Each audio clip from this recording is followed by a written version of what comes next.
خپلې سوټي ته به سوچ وړی څنګه مې غره نه ده چې رسوي موټر ته چلوی دوی دواړه په سیټ والډینګ کړي دغه په سټ احتیاط ولیکئ دغه په سپنګولو لارې بچ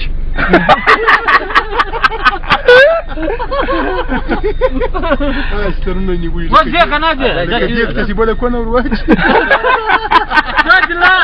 دا خلک واده وکړه اوس سره دوه میاشتې هلک بیا چولی و هغه بیا هم خندول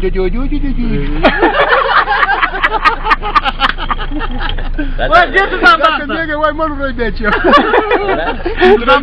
کونه پر شمو تړلي وه دغه سیرلی یم کوچیانو دغسې وزو ته سر و کال مندي پرې کړي هغه دی دغه چې کمزوری باد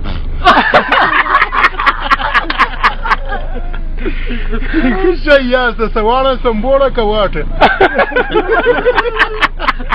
میړه دې هم داسې خوله نیولې ده لکه سیرلی دې وزې غره بوی کړي ورته سترګې وانه سترګې داسې ونیولې لرې که دغسې ښې سترګې درته نیولې بچی د که غول وکړو ولاکې په لار کوی چوي کونګری به دوه شپې ورته غاپي ښه شی یم پیدا کړی ده په سیټ کې هم دغه سپرینګي کونګری یي موټر ولاړی دی لا سر کوره یي بل هم بیا یې کمه کړې لکه د بایسکل چې کونجغه لري کې په ټوله کې لنډۍ کونه نیولي ده ګرامه نه یې دا لندن ده دا د بي بي سي د پښتو خپرونه ده چې په لنډو څپو 15 15 او 9 او منځنۍ 223 مترو به یو دغه اشتغام در باندې سپرېږي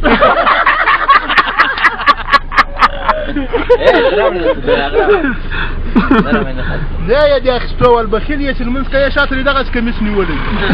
دا وجې سلطان بخته که چېرې ته وخته یا نن رالم د دې ما خپله غریبي کوي وکړه جواب به واخم مریض یم ته هم لا مریض یې کنه کې دې یو سړی هغه هم بیا تا غوندې ډاکټر یې فشار به لا تر خوټو راتاو کړی کار پرې ډېر شي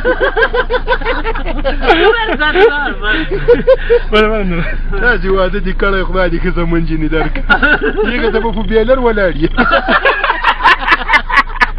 کار به دې له دغه سره کړی یو دس په پیر راوړي یا ډاکټر هم ورسره ناسته دی رک پیچکاري بیا په غره ورکړي خدای نیولې ده تورته وګور خدای واه ډېره ښه یې ما ته معلوم یې لکه پاکستانی باران طلب چې په کارګانو کې ناست سپینه کونه دې نیولې ده بیا یې مخ هم تکسور شوی لکه وړکی چې کونه په غره وکښي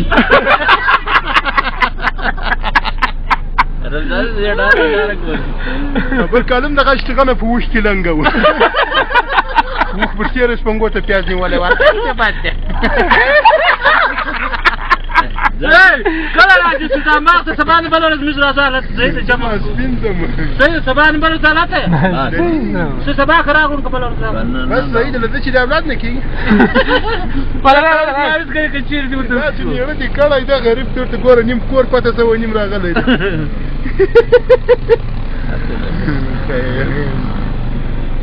کار جوړ کړه موږ سره